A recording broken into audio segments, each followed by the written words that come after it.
واعتصموا بحبل الله جميعا ولا تفرقوا. بسم الله. السلام عليكم ورحمة الله وبركاته. إن الحمد لله نحمده ونستعينه ونستغفره ونعوذ بالله من شرور أنفسنا وسيئات أعمالنا. من يهده الله فلا مضل له ومن يضلل فلا هادي له. أشهد أن لا إله إلا الله وحده لا شريك له وأشهد أن محمدا عبده ورسوله صلى الله وسلم عليه وعلى آله وأصحابه وسلم تسليما كثيرا. قال الله تعالى في المحكم التنزيل: يا أيها الناس اتقوا ربكم الذي خلقكم من نفس واحدة وخلق منها زوجها وبث منهما رجالا كثيرا ونساء واتقوا الله الذي تساءلون به والأرحام إن الله كان عليكم رقيبا.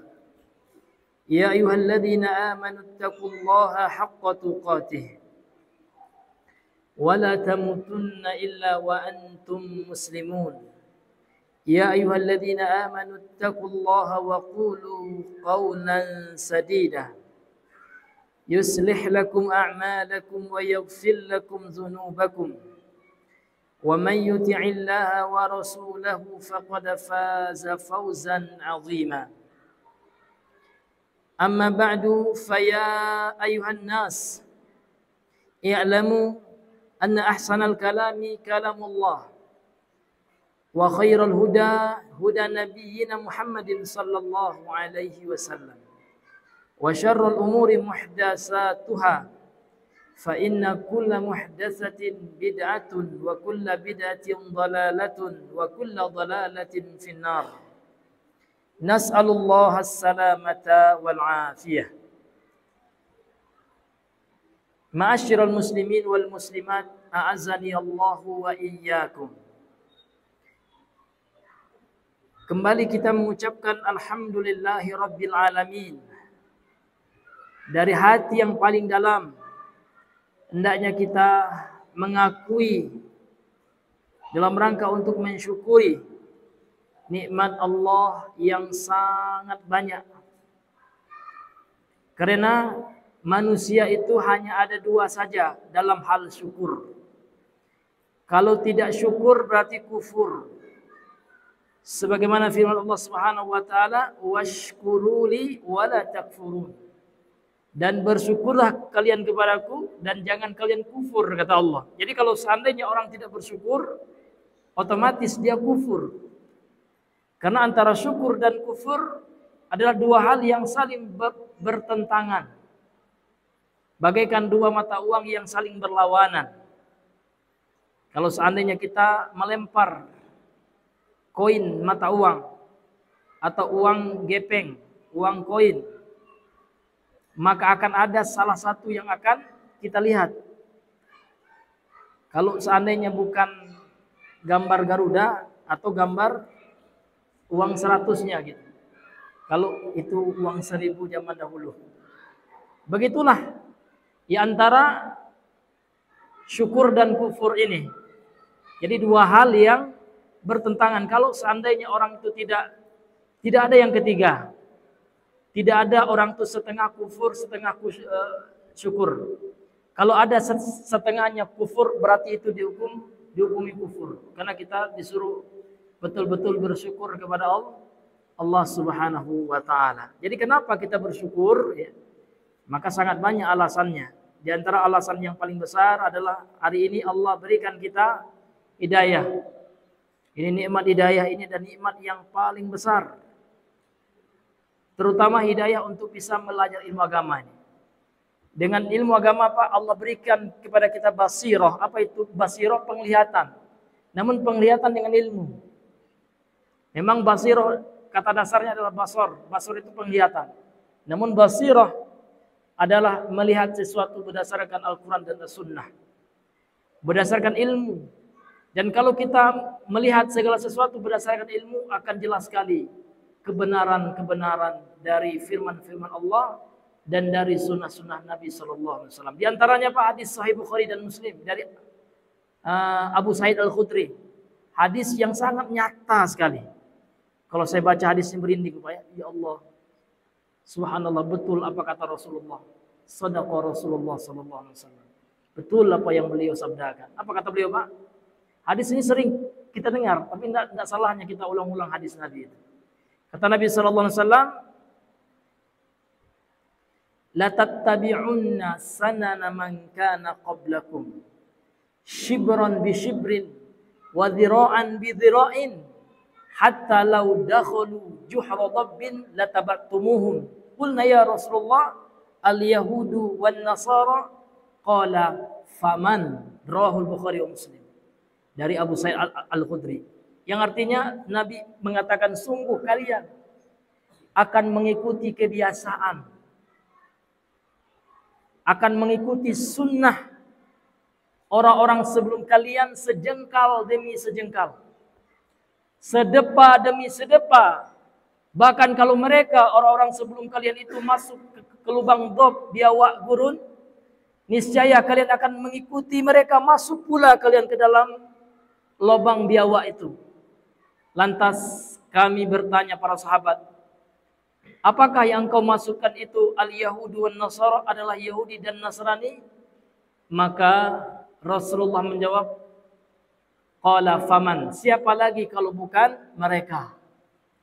Dari mana kita lihat, jangankan Pak orang-orang yang jauh dari Mekah dan Madinah, yang membuat hati kita teriris-iris, orang yang hanya beberapa jam jadi dari Mekah dan Madinah di kota Riyadh, merayakan kebiasaan orang Yahudi dan Nasrani. Apa itu? Hari Halloween. Ini bukan suatu hoax ya, ini fakta dan realita. Na'udzubillah. Na'udzubillah. Orang yang dekat satu negara dengan kota suci sudah melakukan itu. Na'udzubillah. Sementara para ulama banyak sedih kita Pak. Namun ini membahagiakan kita, menunjukkan benar apa kata Nabi SAW. Akan kalian ikuti mereka itu, kebiasaan orang-orang Yahudi dan Nasrani itu. Nah, kalau di negara Wak, besok Pak, tidak lama lagi juga. November, Desember. Nah, tanggal beberapa Pak? Tanggal 25-nya. Na'udzubillah. Dan tanggal 1-nya. Tanggal 1 Januarinya. Orang Islam akan mengikuti kebiasaan-kebiasaan orang Yahudi. Dan ini ternyata telah diberitahu oleh Nabi. Dan hadis yang lain yang luar biasa Pak, yang lebih tegas lagi. Hadis riwayat Imam Abu Daud disahihkan oleh Syekh Al-Albani. Kata Nabi SAW, la taqumus sa'atu, tidak akan berdiri hari kiamat, hatta talhaqa qabailu min ummati bil musyrikin, sampai ada kabilah-kabilah atau suku-suku dari umatku mengikuti orang-orang musyrik.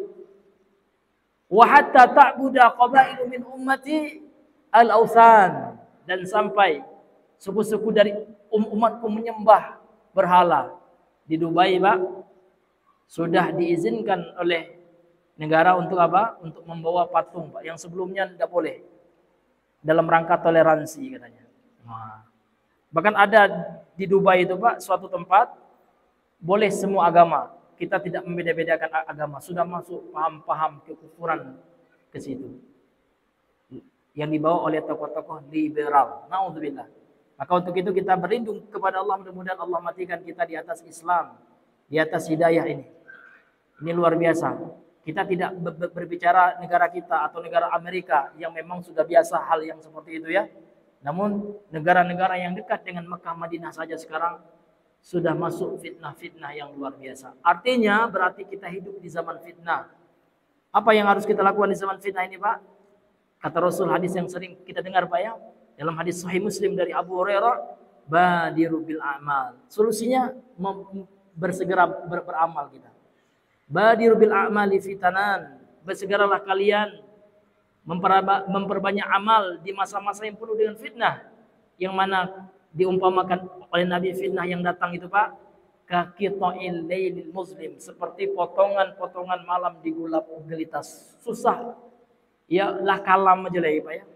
Fitnah itu saking banyaknya diumpamakan oleh Nabi seperti potongan gelap gulita malam yang nggak bisa kita bedakan mana yang benar dan mana yang salah lagi.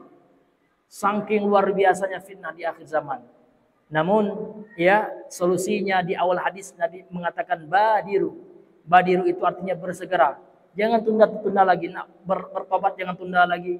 Nak nuntut ilmu jangan ditunda lagi. Nak ke masjid jangan ditunda lagi. Bersegera kita. Kemudian Nabi mengingatkan dengan keadaan kaum muslimin di akhir zaman, yusbihur rajulu mu'minan wa yumsi kafiran. Pada pagi harinya seseorang itu beriman, sore harinya kafir dia. Kemudian wa yumsi mu'minan wa yusbihu kafiran. Paginya beriman, sorenya beriman, paginya kafir lagi. Apa sebabnya? Yadi'u dinahu bi'aradin minad dunya. Mereka telah menjual agama mereka dengan apa? Dengan ya sedikit dari kehidupan dunia ini. Maka pernah kita lihat Pak, dahulu di tahun 2009 ketika kita jadi relawan gempa bumi Pak, di daerah Pariaman, di desa Pandike itu. Masuk misionaris ya, bawa sembako banyak. Ada rupanya beberapa dari masyarakat dibujuk untuk murtad. Mau mereka asalkan dikasih sembako katanya. Artinya apa? Artinya di akhir zaman ini keimanan itu tipis sekali. Orang tidak menghargai lagi keimanan. Padahal keimanan ini harganya mahal sekali Pak. Ya, iman itu Pak tidak bisa dibeli oleh dunia ini. Ya, satu emas gunung ya ditawarkan kepada kita, kita tolak itu. Kalau mau ditukar dengan keimanan. Menunjukkan iman itu adalah perkara yang mahal. Maka di akhir zaman banyak orang yang menjual imannya, mengganti dengan kekufuran karena disebabkan oleh kehidupan dunia yang fana. Bahkan sekarang pun kita lihat Pak. Bahkan ada orang Pak tega tidak sholat dengan alasan kerja.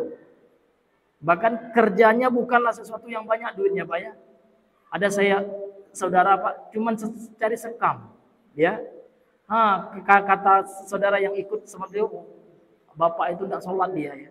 Pas cari sekam itu lewat aja, asar lewat, maghrib lewat katanya. Cuman kerjanya cari sekam doang. Na'udzubillah, berapalah duit sekam. Mau manusia apa?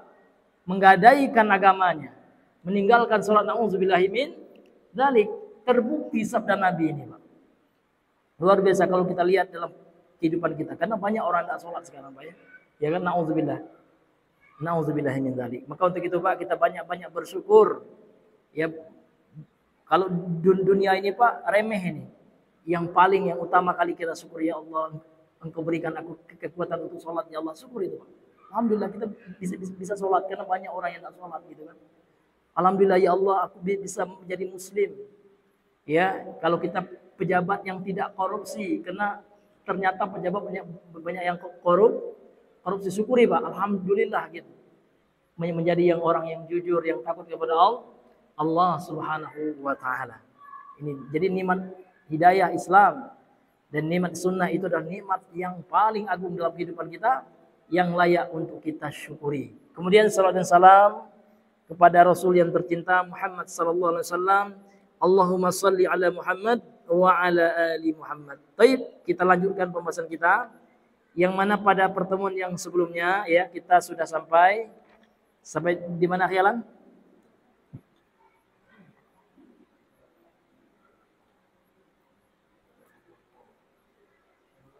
Tiga hal yang diwajibkan ya. Poin yang pertamanya sudah belum lagi? Iya, belum selesai poin yang pertama. Jadi di sini halaman yang kelima ya. Silakan akhialan dilanjutkan.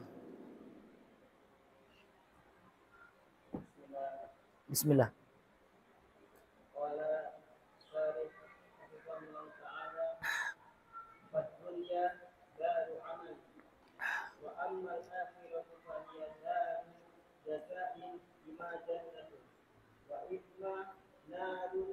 Narun ya.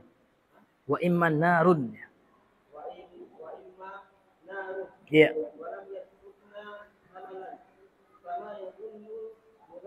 Malah ya, malahidatu ya.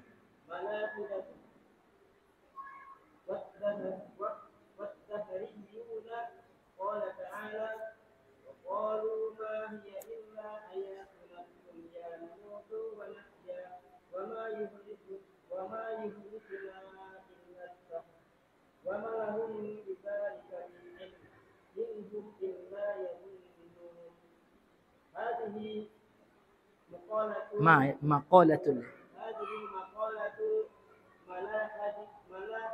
hiya malahidatil ladzina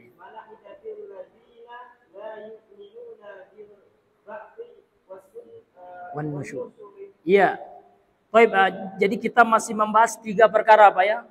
Kata penulis, kata Syekh Muhammad Ibnu Abdul Wahab At-Tamimi An-Najdi rahimahullah, ada 3 perkara yang wajib dipelajari dan diamalkan oleh setiap muslim dan muslimah. Yang pertama kita ulang lagi.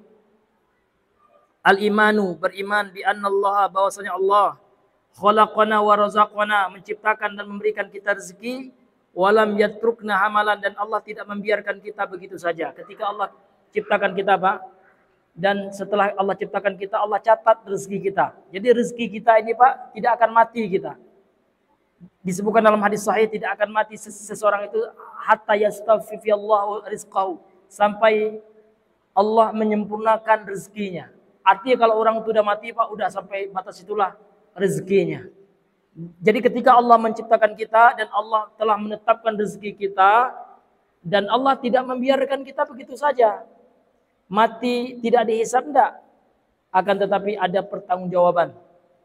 Dan Allah menciptakan kita untuk beribadah kepada Allah. Kalau kita beribadah dan ibadah kita diterima oleh Allah, itulah nanti yang akan menyebabkan Allah kasih rahmat kepada kita. Tapi kalau kita telah dapat rahmat Allah, dengan rahmat itu Allah masukkan kita ke dalam surga dan Allah selamatkan kita dari nerakanya Allah Subhanahu wa taala. Itu Pak ya, itu yang pertama harus kita imani. Allah ciptakan kita itu tidak sia-sia. Ada tujuan dan hikmahnya, kan itu. Baik, kita lanjutkan. Berkata pensyarah kitab yaitu Syekh Shalih Al Fauzan, beliau adalah mufti Arab Saudi yang sekarang Pak ya, pengganti mufti yang telah wafat rahimahullah, Syekh Abdul Aziz Al-Syekh rahimahullah. Itu mufti yang sebelumnya telah wafat, digantikan sekarang oleh Syekh Shalih Al Fauzan, yang beliau juga penulis syarah kitab ini. Mufti am ya, mufti umum Arab Saudi. Beliau berkata, "Fad dunya daru amalin." Dunia ini adalah kampung kita untuk beramal atau tempat kita untuk beramal. Jadi dunia ini Pak namanya daru amal. Dar itu diartikan kampung lah gitu ya. Tempat ya. Tempat kita beramal. Wa ammal akhiratu, adapun akhirat, fahiya daru jazain. Maka dia adalah tempat ya kita diberikan balasan dari amal yang kita lakukan. Al-jaza'u, ulama sepakat ada kaidah al-jaza'u min jinsil amal. Balasan itu dari amal yang sama, dari amal yang sejenis. Maksudnya kalau seandainya kita beramal baik, maka kita akan dibalas dengan kebaikan pula. Sebaliknya kalau kita beramal amalan jahat, amalan yang buruk, maka akan dibalas dengan keburukan pula. Sebagaimana orang Arab berkata, kama tadinu tudan. Sebagaimana kalian berbuat, maka kalian akan dibalas dengan perbuatan yang sama. Kalau seandainya kita berbuat baik di dunia ini Pak, Allah akan berikan kebaikan bagi kita. Namun dalam Islam tidak ada istilah hukum karma, karena ini bukan ajaran Islam. Ajaran Islam sudah ada yang lebih sempurna. Istilah Islam lebih kita kedepankan. Al-jaza min jinsil amal, itu Pak, itu kaidah Islam. Bukan hukum karma. Karena hukum karma ini Pak yang membalaskan dewa gitu ya. Bukan Allah, menurut keyakinan Hindu itu. Jangan kita ikut-ikutan mengikuti hal-hal yang dilakukan oleh kaum musyrikin, karena orang Hindu itu adalah orang musyrik. Kalau kita lakukan Pak, samalah kita dengan hadis Nabi tadi ya kan. Umatku akan mengikuti kebiasaan orang-orang musyrik. Orang musyrik bilang hukum karma, kita ikut-ikutan latah mengikuti istilah hukum karma pula. Jangan Pak. Jangan kita ungkapkan ungkapan yang mengandung nilai-nilai kesyirikan atau noda-noda kesyirikan. Baik, kemudian beliau melanjutkan imma jannatun wa imma narun. Ada dua saja, Pak. Ketika kita ke akhirat, ketika kita Allah wafatkan, dan ketika dunia ini hancur dan ditiup sangkakala kedua di hari kiamat, hanya ada dua saja tempat berpulangnya manusia. Imma ila jannah wa imma ila nar. Ada yang ke surga dan ada yang ke neraka. Walam yatrukna hamalan. Allah tidak membiarkan kita begitu saja. Kama yadhunnul malahidatu wad-dahriyuna, sebagaimana yang disangka oleh orang-orang ateis, ya. Malahidah ini jamak dari mulhid. Mulhid itu artinya orang ateis, orang yang tidak percaya akan adanya pencipta Tuhan. Wad-dahriyun, dahriyun ini orang komunis. Dahriyun itu artinya mereka menganggap, ya, bahwasanya tidak ada yang berpengaruh dalam alam semesta, hampir sama dengan ateis. Namun mereka menganggap, ya, segala sesuatu itu berubah karena waktu saja. Ya, jadi mereka mengagungkan waktu, yang membuat orang itu tua waktu, ya kan? Nah, bahkan manusia itu tidak akan dibangkitkan, kata Dahriyun ini. Ya, karena mereka tidak meyakini akan adanya hari perbangkitan. Kalau seandainya sudah berakhir masanya, sudah mati orang itu, sudah, mereka itu sudah dibinasakan oleh waktu, kata mereka. Bukan mereka maut, bukan Allah yang mencabut nyawa mereka. Kata kelompok Dahriyun ini dua kelompok kafir nih, Pak, ya. Malahidah dan Dahriyun ini dua kelompok kafir yang tidak percaya akan adanya pencipta, akan adanya Allah Subhanahu wa taala. Kemudian Allah membantahnya, Pak. Allah meluruskan pendapat orang-orang ateis dan orang komunis ini. Kata Allah Subhanahu wa taala dalam surah Al-Jasiyah, ayat yang ke-24, Allah Subhanahu wa taala berfirman, "Wa qalu ma hiya illa hayatuna dunya." Mereka berkata, siapa orang kafir, ya, dari sekte ateis dan Dahriyun ini. Ma hiya illa hayatuna dunya, ya. Kehidupan ini hanya kehidupan kita di dunia ini saja, kata mereka. Jadi mereka itu hanya meyakini adanya kehidupan dunia saja. Mereka tidak percaya adanya kehidupan setelah kematian. Mereka tidak percaya dengan hari akhirat, dengan darul akhirah. Namutu wa nahya, kita mati dan kita hidup, ya. Wa ma yuhlikuna illa dahr. Tidak ada yang membinasakan kita kecuali waktu, itu, Pak. Jadi mereka itu tidak percaya yang mencabut nyawa mereka itu malaikat maut atas perintah Allah, enggak. Mereka hanya meyakini waktu saja yang membinasakan kita.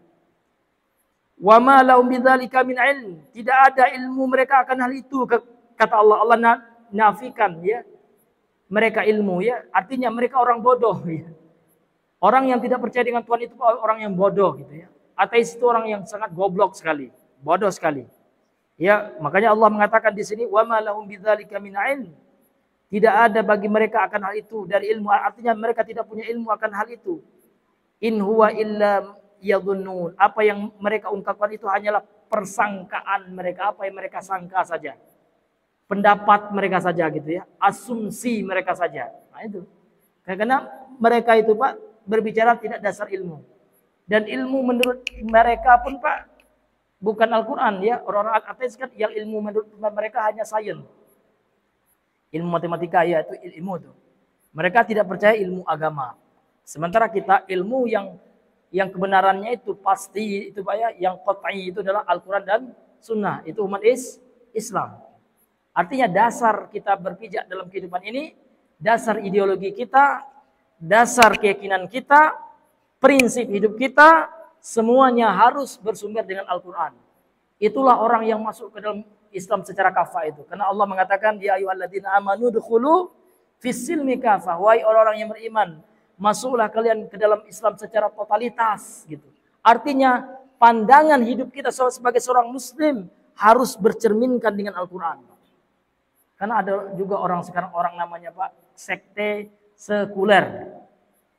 Agama itu, Pak, hanya batas ritual saja. Hanya batas sholat. Sementara politik mereka tidak berdasarkan Islam. Sistem perekonomian mereka tidak menggunakan sistem perekonomian Islam. Jadi Islam itu mereka apa namanya itu, mereka penggal gitu ya. Mereka koton, apa namanya? Kotonnya apa? Ya, agak susah juga nyebut ya.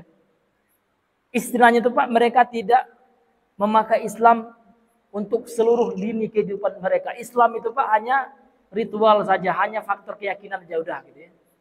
Sistem dunia mereka tidak mau mereka memakai Islam gitu.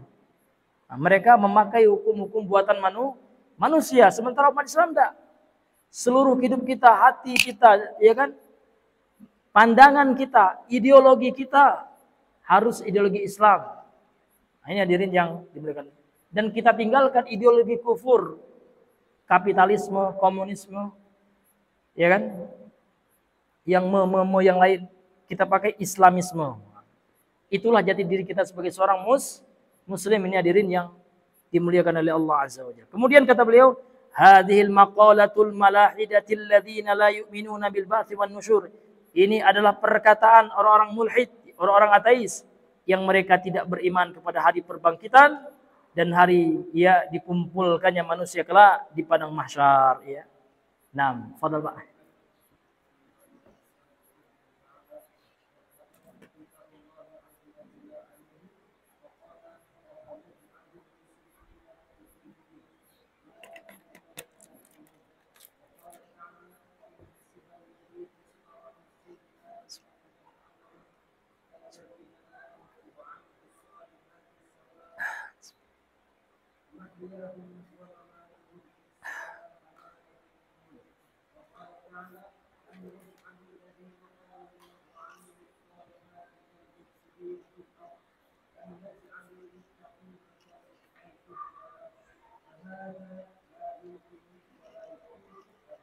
Iya.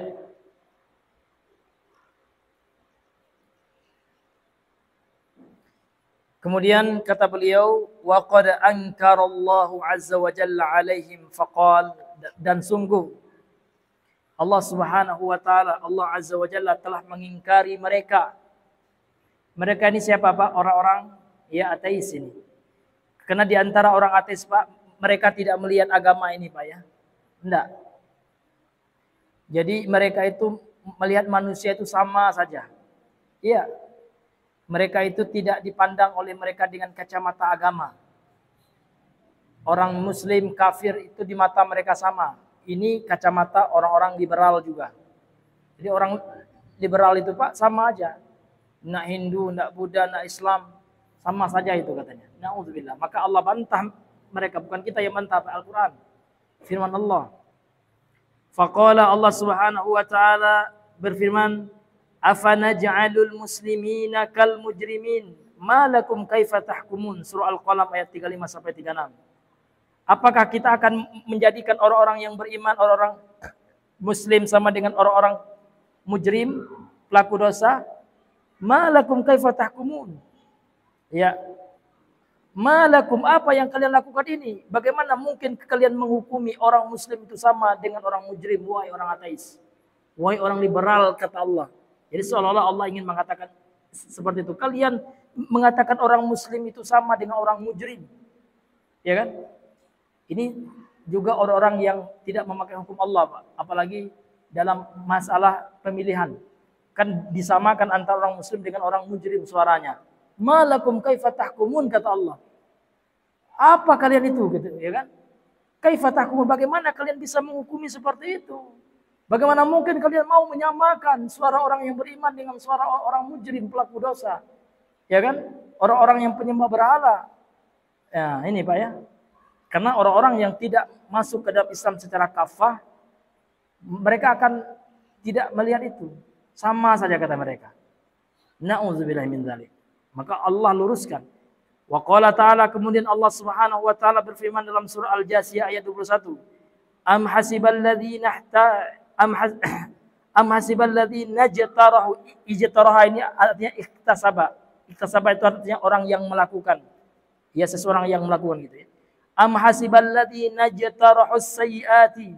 Apakah orang-orang yang melakukan keburukan menganggap gitu, an naj'alahum kalladzina amanu, bahwasanya kami akan menjadikan mereka seperti orang-orang yang beriman, wa amilus solihat, dan orang yang beramal saleh, Sawa'um mahyahum wa mamatuhum, sama kehidupan dan kematian mereka, sa'a mahyahkumun, amat buruk apa yang mereka hukumi itu. Ya. Jadi orang yang menyamakan orang-orang yang berbuat keburukan sama dengan orang-orang yang beriman dan beramal saleh, sama kehidupan dan kematian mereka, maka itu adalah seburuk-buruk hukum, ya, seburuk-buruk persangkaan, seburuk-buruk keputusan yang mereka putuskan di dunia ini. Jadi ayat ini tegas sekali Pak, yang membantah orang-orang yang menganggap ya Allah akan memperlakukan sama antara orang yang beriman dengan yang tidak beriman kelak di akhirat. Enggak. Ini hadirin yang dimuliakan oleh Allah. Karena Allah itu maha adil, Pak. Ya, Allah itu maha adil. Tidak akan mungkin Allah Subhanahu wa taala ya akan menyamakan antara orang-orang yang ya menahan syahwatnya di dunia ini, ya kan? Dia rela miskin, namun dia tidak mau melakukan riba misalkan. Dia rela miskin, ya, dia rela menjadi orang yang sederhana. Dia tahan nafsunya, tidak mau korupsi dia. Sementara kesempatan ada. Apakah sama orang yang seperti itu dengan orang-orang yang mengikuti hawa nafsunya, memakan harta rakyat, diperkayanya pribadinya? Tidak akan mungkin sama. Apakah sama dengan orang-orang yang menyembah berhala, orang-orang yang memberikan sesajen kepada pohon yang mereka anggap keramat, dengan orang-orang yang hanya mengesahkan Allah, hanya mengagungkan Allah, hanya takut dan mengharap kepada Allah dalam kehidupannya? Tidak akan sama. Tidak akan sama seorang yang muwahhid dengan musyrik, orang yang bertauhid dengan orang yang berbuat kesyirikan. Itu maksudnya, Pak. Nah, tapi orang-orang liberal kan gak sama aja. Orang yang bertauhid dengan penyembah pohon sama saja. Na'udzubillah. Maka Allah bantah dalam ayat yang mulia ini Al-Quran, ya, surah Al-Jasiyah ayat 21. Kemudian Allah Subhanahu wa taala berfirman, dibawakan juga oleh beliau, wa qala ta'ala, Allah taala berfirman, am naj'alul ladzina amanu wa 'amilus salihati kal mufsidin, apakah kami akan menjadikan orang-orang yang beriman dan mengamalkan amalan saleh dan beramal saleh kal mufsidina fil ard, sama seperti orang-orang yang berbuat kerusakan di bumi ini? Tidak akan sama. Jadi orang yang berbuat kerusakan itu, Pak, tidak hanya orang yang merusak alam, enggak. Termasuk berbuat kemaksiatan, berbuat kerusakan itulah orang yang berbuat maksiat. Orang yang berbuat syirik, Pak, orang yang menyembah sesembahan selain Allah, itu adalah orang yang paling berbuat ya kerusakan di bumi ini. Makanya pelaku syirik itu adalah orang-orang yang pelaku kerusakan. Ya, orang yang berzina, orang yang berjudi, minum khamar, riba, koruptor ya, Pak, ya, orang yang korupsi, semuanya adalah pelaku kerusakan di dunia ini. Maka akankah mereka itu sama kelak di akhirat dengan orang-orang yang beramal soleh? Tidak sama, kata Allah. Ini hadirin yang dimuliakan oleh Allah. Am naj'alul muttaqina kal fujjar, apakah kami akan jadikan orang-orang yang bertakwa sama seperti orang-orang pelaku kemaksiatan, pelaku kedurjanaan? Orang-orang yang fujar jamak dari fajir, ya, orang-orang yang pelaku kemaksiatan, tidak sama. Nah, orang-orang yang melakukan amal soleh di dunia ini akan Allah balas. Allah tidak akan menyia-nyiakan amalan kalian, ya. Bahkan, ya, walaupun satu, Pak, huruf yang kita baca Al-Quran saja amal soleh, akan Allah balas menjadi 10. Ini luar biasa, ya kan? Ini hadirin yang dimuliakan oleh Allah Subhanahu wa taala. Kemudian kata beliau, kata Syekh Shalih Al-Fauzan, ini surah Shad ayat 28. Kemudian Syekh Shalih Al-Fauzan berkata, fahada la yumkinu wa la yakunu abadan, hal ini tidak akan mungkin terjadi, ya. Tidak akan terjadi selama-lamanya. Jadi selama-lamanya tidak akan mungkin orang-orang bertakwa itu akan sama dengan orang-orang pelaku kedurjanaan, pelaku kemaksiatan, ya, tidak akan sama, ya. Fadal Bang.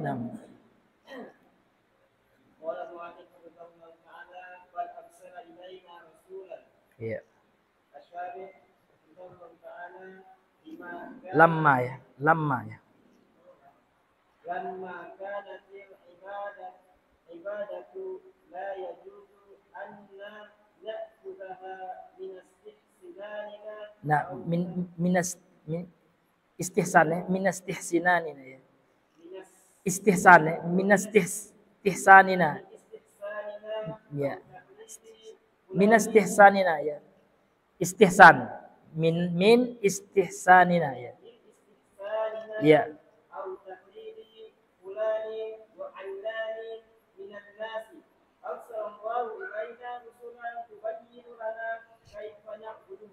لأن العبادات توقيفية لا يجوز أن Ayya'budallah. الله بشيء Hai. Ayya'budallah. الله بشيء Ha. Ayya'budallah. أن يعبد الله Ya. بشيء إلا بما شرعه. Ya. 6 istimewa. فالعبادة توقيفية على ما جاءت به الرسول Rusul ya. عليه الصلاة والسلام فالحكمة من إرسال الرسل Ayyubayyinu linnasi. أن يبينوا للناس Ya. كيف يعبدون Rabbahum. Naam. وينهونهم Wayanhauhum ya. Wayanhauhum. Enggak pakai na ya. Naam. Hum. Hum. Wayanhauhum. Hah? Oh ya ya. Kalau yang di tempat anak enggak ya. Ya, kalau seperti itu ya, yang kalau dia ma'tuf ya, kalau dia majzum ya dihilangkan huruf nunnya. Hasfin nun ya. Tapi kalau dia marfu dengan ditetapkan huruf nunnya ya. Kalau dia marfu ya, ya. Ini kayaknya lebih cocoknya dia marfu ya, karena dia ma'tuf kepada ya'buduna ya. Kaifa ya'buduna berarti wayanhaunahum ya. Bisa ya. Wayanhaunahum ya. Nah. وينهونهم عن الشرك والكفر بالله عز وجل. Ya. Baik. Qala al-muallif rahimahullah Syekh Muhammad At-Tamimi, bal arsala ilaina rasulan. Jadi sebelumnya kan beliau mengatakan kita wajib untuk beriman bahwasanya Allah telah menciptakan kita, kemudian telah memberikan rezeki kepada kita, dan Allah tidak membiarkan kita begitu saja. Akan tetapi ya, akan tetapi arsala ilaina rasulan, Allah telah mengutus kepada kita seorang rasul. Siapa itu Pak seorang rasul itu? Nabi Muhammad sallallahu alaihi wasallam. Beliaulah rasul yang terakhir. Kemudian pensyarah berkata, qala syarihu hafizahullahu taala. Asy-syarhu, penjelasan. Beliau berkata, lamma kanatil ibadatu, tatkala ibadah itu la yajuzu an na'khudhaha minas istihsan ya, minas istihsanina. Tidak boleh kita mengambil ibadah itu dari anggapan-anggapan baik dari kita. Jadi tidak boleh kita menganggap ini kan baik gitu. Itu namanya istihsan. Jadi istihsan itu Pak, menganggap sesuatu itu baik berdasarkan perasaan gitu. Kalau menurut perasaan saya ini baik. Kalau menurut saya berdasarkan asumsi, tidak berdasarkan data. Data dari apa? Dari Al-Quran dan Sunnah serta ijma'. Nah, jadi tidak boleh Pak. Dan Imam Syafi'i juga telah mengingkari ini dengan ungkapan beliau yang sangat fenomenal. Yang dinukilkan dari kitab beliau Ar-Risalah dan yang lain-lainnya. Kata Imam Syafi'i, man istahsana faqad syara'a. Barang siapa yang melakukan istihsan, menganggap itu adalah baik dan dijadikan sebuah ibadah ritual mendekatkan diri kepada Allah, maka sungguh orang yang menganggap baik sesuatu yang merupakan bagian dari ibadah, mereka anggap itu baik, maka sungguh dia, kata Imam Syafi'i, faqad syara'a, dia telah menandingi Allah dalam membuat syariat. Karena yang menetapkan syariat itu adalah Allah. Tidak boleh manusia Pak menetapkan syariat bersama Allah Subhanahu wa taala. Karena al-musyarri' yang membuat syariat atau yang menetapkan syariat itu hanyalah Allah Subhanahu wa taala. Hal ini sebagaimana yang disebutkan dalam Al-Qur'an, Pak. Ada sebagian manusia itu yang mempersekutukan Allah dalam menetapkan syariat. Nah, kalau ada orang meyakini ada selain Allah yang juga menetapkan syariat, berarti dia telah mempersekutukan Allah gitu. Ya sebagaimana ya firman Allah ya dalam ya surah Asy-Syura ayat 21 ya. Baik ya. Sekarang siapa yang mau bacanya? Surah Asy-Syura ayat 21. Ya. Bang? Ayat Asy-Syura ayat 21. Ya. Baca ayatnya ya Bang ya. Kemudian baca terjemahannya supaya kita paham ya. Nah. Ya, ayat 21. Asy-Syura ayat 21. Ya. Auzubillah dulu Bang ya. Auzubillah ya. Auzubillah dulu ya. Ya apa nih?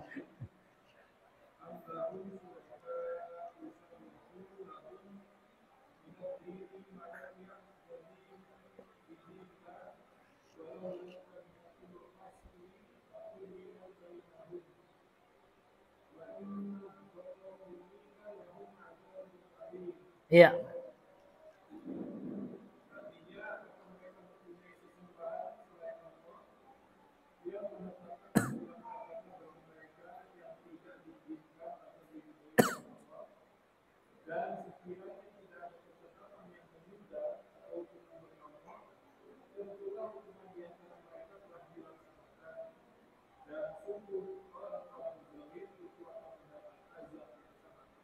Iya, ini jelas sekali Pak ya. Allah Subhanahu wa taala mengatakan amlahum syuraka'u syara'u lahum minad dini ma lam ya'dzan bihillah. Apakah mereka memiliki tandingan-tandingan sekutu bagi Allah? Syara'u lahum. Yang mana mereka meyakini sekutu itu mampu menetapkan syariat untuk mereka. Minad din, dari masalah agama ini. Yang terkait dengan agama ini malam ya'dzam billah, yang tidak diizinkan oleh Allah. Artinya ada orang yang mempersekutukan Allah dalam syariat, yaitu seseorang meyakini ada selain Allah yang mampu menetapkan syariat selain Allah. Jadi tidak boleh Pak. Ya kan? Jadi ibadah itu tidak boleh kita sandarkan. Kan kata guru saya sunnah hukumnya kita. Guru kita, ya kan, kalau kita yakini guru kita yang menetapkan satu ibadah itu Pak, berarti kita telah menjadikan guru kita itu tandingan bagi Allah. Sekutu bagi Allah dalam menetapkan syariat, karena yang menetapkan syariat ini hanyalah Allah. Maka ya meyakini Allah lah yang menetapkan syariat ini termasuk tauhid Pak ya. Ini termasuk tauhid al-uluhiyah. Wallahu taala alam bis-shawab, karena sudah masuk waktu Isya Pak ya. Nah, mungkin kita cukupkan dahulu sampai di sini pembahasan kita. Mudah-mudahan yang sedikit ini bisa menambah ilmu kita dan iman kita. Semua yang benar itu datang dari Allah semata, yang salah khilaf dan keliru dari kami pribadi. Kemudian syaitan yang terkutuk. Subhanakallahumma bihamdika asyhadu an la ilaha illa anta astaghfiruka wa atubu ilaik. Assalamualaikum warahmatullahi wabarakatuh.